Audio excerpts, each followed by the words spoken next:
ভাই রে ভাই, মাত্র ১ কাপ ময়দা আর অল্প কিছু উপকরণ দিয়ে এমন নরম তুলতুলে স্পঞ্জের মতো ফুলে ওঠা নাস্তা যে তৈরি করা যায়, না দেখলে বিশ্বাসই করবেন না। বাইরে থেকে হালকা সোনালি, ভেতরে একদম নরম আর মুখে দিলেই যেন মিলিয়ে যায়। এই রেসিপিটা একবার বানালে আপনার পরিবারের সবাই বারবার বানিয়ে দিতে বলবে। সকালের নাস্তা, বিকেলের নাস্তা কিংবা বাচ্চাদের টিফিন সব কিছুর জন্য একদম পারফেক্ট। প্রথমেই একটি পাত্রের মধ্যে মেজারমেন্ট কাপে মেপে ১ কাপ পরিমাণ ময়দা আর 1/4 কাপ পরিমাণ সুজি নিয়ে নিলাম। দিয়ে দিচ্ছি স্বাদ অনুসারে লবণ। এবার দিয়ে দিচ্ছি ৩ টেবিল চামচ পরিমাণ চিনি। মিষ্টিটা আপনাদের ইচ্ছে অনুযায়ী বাড়িয়ে কমিয়ে দিতে পারেন। দিয়ে দিলাম ১ চা চামচ পরিমাণ ইস্ট। এবার একটি চামচের সাহায্যে নেড়ে চেড়ে সমস্ত কিছু একসাথে মিশিয়ে নেব।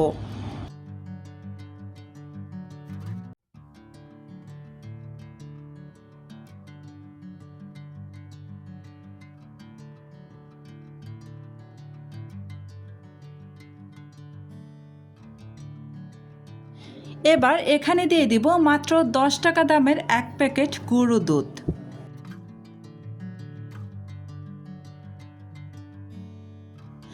আবারও ভালো করে সমস্ত কিছু একসাথে নেড়েচেড়ে মিশিয়ে নিতে হবে।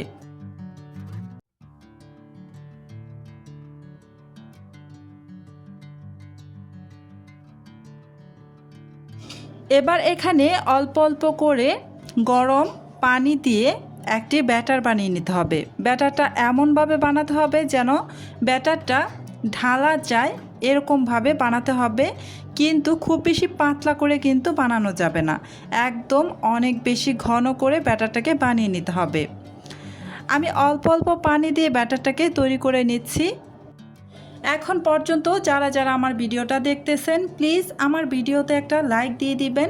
আর আমার চ্যানেলটি যদি আগে থেকেই সাবস্ক্রাইব করে দেওয়া না থাকে, প্লিজ আমার চ্যানেলটি সাবস্ক্রাইব করে পাশে থাকা বেল আইকনটি অন করে রাখবেন। এতে করে যখন আমি নতুন নতুন রেসিপির ভিডিও আপলোড করব, তখন সাথে সাথে আপনার ওখানে নোটিফিকেশন পৌঁছে যাবে।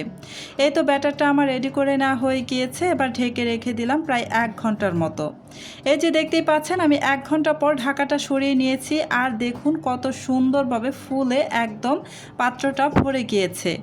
এবার একটি কাঁটা চামচের সাহায্যে এই ব্যাটারের ভেতরে থাকা অসংখ্য বাতাসগুলোকে বের করে নিচ্ছি। এবার প্রায় টানা ১.৫ থেকে ২ মিনিটের মতো ব্যাটারটাকে একটি কাঁটা চামচের সাহায্যে বিট করে নেব। খুব ভালোভাবে বিট করে নিতে হবে। আর এই যে ব্যাটারের ঘনত্বটা দেখুন, এটা কিন্তু অনেক বেশি ঘন রেখেছি। এই ব্যাটারটা কিন্তু পাতলা করে বানানো যাবে না। এই তো এবার চলে আসলাম চুলায় একটা প্যান বসিয়ে দিয়েছি। আমি আগে থেকেই প্যান বসিয়ে অফ ক্যামেরায় খুব সামান্য একটু তেল ব্রাশ করে নিয়েছিলাম। তেল ব্রাশ করে তারপর কিন্তু প্যানটাকে একদম লো আঁচে রেখে বেশ কিছুক্ষণ সময় ধরে ভালো করে গরম করে নিয়েছিলাম। এবার আমি এখানে কিছুটা ব্যাটার দিয়ে দিচ্ছি। আমি অর্ধেকের বেশি পরিমাণে এখানে ব্যাটার দিয়ে দিচ্ছি।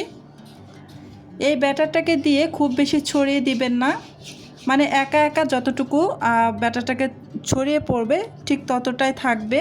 আপনি নিজে থেকেই ব্যাটারটাকে ছড়াতে যাবেন না। তবে উপর থেকে যদি ব্যাটার এক এক জায়গায় এক এক রকম থাকে, মানে সমান না হয়, তাহলে চামচের সাহায্যে একটু সমান করে নিতে পারেন। এবার ঢেকে রেখে দিলাম প্রায় ৪ মিনিটের মতো। চুলার আঁচ কিন্তু অবশ্যই একদমই লো আঁচে রেখে তারপর কিন্তু ঢেকে রেখে দিবেন প্রায় ৪ মিনিট। এই যে প্রায় ৪ মিনিট পর ঢাকাটা সরিয়ে উল্টে দিলাম। অবশ্যই আমি আবারও বলে দিচ্ছি, চুলার আঁচ একদমই লো আঁচে রেখে তারপর কিন্তু এটা বানিয়ে নিতে হবে। আমি উল্টে দেওয়ার পর আরও ১ মিনিটের মতো রেখেছিলাম ঢেকে।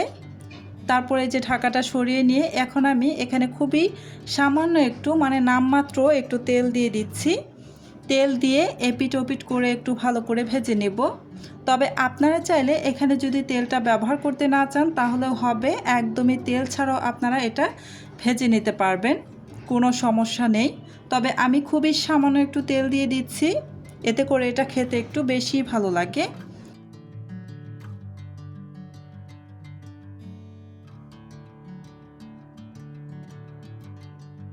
এই নাস্তাটা কিন্তু খুব বেশি কালার করে ভাজার কোনো দরকার নেই, দুই পাশে হালকা কালার চলে আসলেই কিন্তু এই নাস্তাটা হয়ে যাবে। এই যে দুই পাশে হালকা কালার চলে এসেছে, তাই আমি নাস্তাটাকে নামিয়ে নিয়েছি। দেখতেই পাচ্ছেন কতটা সুন্দর লাগছে। এবার আমি আরও একটি নাস্তা আপনাদের বানিয়ে দেখিয়ে দিচ্ছি। এই যে প্যানের মধ্যে আমি বাকি যে ব্যাটারটা ছিল সেটা ঢেলে নিলাম। এবার তুলনামূলক কিছুটা ব্যাটার কম আছে এখানে। এবার খুব ভালোভাবে ব্যাটারটা দেওয়া হয়ে গিয়েছে। এখন আমি ঢেকে রেখে দেব প্রায় 3 মিনিটের মতো, যেহেতু এখানে ব্যাটার একটু কিছুটা কম আছে আগের তুলনায়, তাই প্রায় 3 মিনিটের মতো আমি ঢেকে রেখে দিব। চুলার আঁচ কিন্তু একদমই লো আঁচে রেখে প্রায় 3 মিনিট পর ঢাকাটা সরিয়ে নিয়েছি। এবার উল্টে দিচ্ছি। এই যে এবার কিন্তু এখানে আর তেল ব্যবহার করব না, কেননা প্যানটা কিন্তু বেশ তেলতেলে ভাব ছিল, তাই এখানে এবারে আর তেল ব্যবহার করিনি। আপনারা চাইলে কিন্তু আরও কিছুটা তেল ব্যবহার করতে পারেন এটা ভাজার জন্য, তবে আমি এখানে একদমই আর তেল ব্যবহার করিনি, যেহেতু প্যানটা আগে থেকেই কিছুটা তেলতেলে ভাব ছিল। এই যে এই নাস্তাটাও কিন্তু আমার ভাজা হয়ে গিয়েছে, তাই নামিয়ে নিচ্ছি। দেখলেন তো কত সহজে আর অল্প উপকরণেই তৈরি হয়ে গেল দারুণ মজার এই নরম স্পঞ্জি আর সুস্বাদু নাস্তা। আশা করি রেসিপিটি আপনাদের ভালো লেগেছে। যদি ভালো লেগে থাকে তাহলে ভিডিওটিতে একটি লাইক দিয়ে আমাকে অনুপ্রাণিত করুন। আপনার মূল্যবান মতামত কমেন্টে অবশ্যই জানাবেন। আর নতুন নতুন সহজ সুস্বাদু ও ভিন্নধর্মী রেসিপি সবার আগে পেতে আমার চ্যানেলটি সাবস্ক্রাইব করে পাশেই থাকুন এবং বেল আইকনটি অন করে রাখুন। আপনাদের ভালোবাসায় আমার এগিয়ে চলার অনুপ্রেরণা। সবাই ভালো থাকবেন, সুস্থ থাকবেন। আল্লাহ হাফেজ।